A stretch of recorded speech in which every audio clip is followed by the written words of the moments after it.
नमस्कार, हमारे साथ मौजूद हैं राम नरेश जी। एक राम नरेश जी जो आजमगढ़ से थे, फिलहाल ये वो नहीं है, लेकिन एमएलसी हैं ये भी पूर्व, और सपा से ही ताल्लुकात रखते हैं। जानते हैं सपा की इस समय दशा दिशा क्या चल रही है और किस तरफ हवा बह रही है।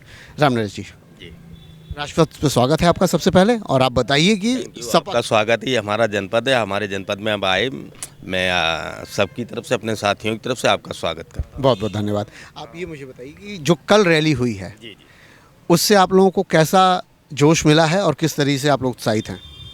ये देखिए, इस समय जो माननीय अखिलेश जी अकेले इटावा जनपद, ये तो उनका गृह जनपद है, माननीय नेताजी का जनपद है। आप उत्तर प्रदेश के किसी भी कोने में जाएंगे, इससे कम जोश आपको कहीं भी दिखाई नहीं देगा। पूरे उत्तर प्रदेश के किसी भी कोने में चले जाइए, इस प्रदेश की जनता ने पूरी तरह से ये मन बना लिया है, बदलाव चाहती है, इस सरकार को हटाना चाहती है। माननीय अखिलेश जी के नेतृत्व में एक नई सरकार का गठन चाह रही है, और क्योंकि वो जानते हैं, सारे लोगों ने महसूस किया है, माननीय अखिलेश जी जब इस प्रदेश के पिछली बार जब मुख्यमंत्री रहे तो उन्होंने जो कार्य किए हैं, जो जनता को भरोसा दिया है और जो जनता के लिए कार्य करने की उनकी शैली रही है, लोगों ने महसूस किया है।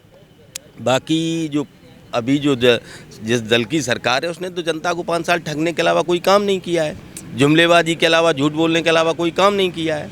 तो आज ये पूरी तरह से जनता इस प्रदेश की जात धर्म इससे ऊपर उठ करके एक हम तो ये मानते हैं कि एक लड़ाई होती है बदलाव की और एक लड़ाई होती है आमूलचूल परिवर्तन की।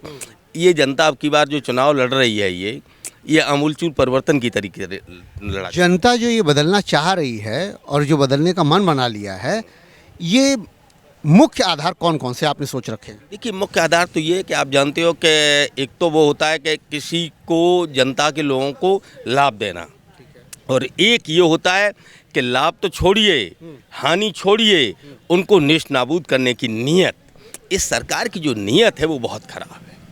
देखिए, किसानों के प्रति काले कानून ला करके उनके पीछे जो नीयत थी, क्या थी, उसका मंशा समझने का प्रयास कीजिए। जब मजदूर, जब कोरोना लगा, उसी दिन ये इनका सरकार का जो बिहेवियर था, जो व्यवहार था, वो सिद्ध हो गया था कि 500 किलोमीटर, 600 किलोमीटर लोग पैदल चल करके आए। प्रेग्नेंट महिलाएं पैदल चल करके आईं, कोई फैसिलिटी उनको मुहैया नहीं कराना, मेडिकल साइंस नहीं, मेडिकल फैसिलिटी उनको कोई मुहैया न कराना। इस बात से ये सिद्ध होता है कि ये सरकार कितनी असंवेदनशील है, और इस सरकार क्या नज़रिया है इस छोटे तबके के लोगों के लिए। कहाँ जो भी घटनाएं हुई इस कोरोना काल में, उसके लिए जिम्मेदार मोदी जी ने दूसरी पार्टियों को बताया कि उन लोगों ने अपने अपने क्षेत्र से उन लोगों को ज़बरदस्ती निकाला कि आप जाइए यहाँ से, जबकि मैंने लॉकडाउन किया था। ओहो, बाकी प्रदेश में कोई भी घटना, किसी भी किसी भी प्रदेश में दूसरे दल की सरकार हो, वहाँ आप हस्तक्षेप कर सकते हो, वहाँ आप अपना पावर इस्तेमाल कर सकते हो, और इसके लिए आपने कोई पावर इस्तेमाल नहीं किया। ये तो एक कहने भर की बात है। सीटों की संख्या कि जब नहीं, एक मिनट सुनिए। जब मान लो किसी प्रदेश से आपके प्रदेश में जब प्रवेश किया और आपके प्रदेश में वो 300 किलोमीटर, 500 किलोमीटर पैदल चला, तब आपने क्या किया, ये हमने मान लिया। थोड़ी देर के लिए उनकी बात को हम माने ले रहे कि मान लो वहाँ की सरकारों ने ये किया, फिर आपने अपनी सरकार में क्या किया जहाँ आपके प्रदेश में आपकी सरकार थी? तो ये तो एकदम झूठा आरोप है और बिल्कुल असत्य है। सत्य है कि सरकार की मंशा और नीयत इससे स्पष्ट हो जाती है। आप कहाँ तक देख रहे हैं कि कितनी सीट आएगी?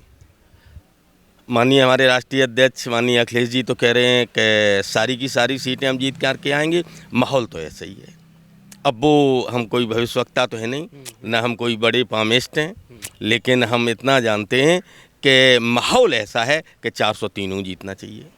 उम्मीदों के साथ राम नरेश जी, आप देखते रहिए राजपथ टीवी, सबसे पहले भारत।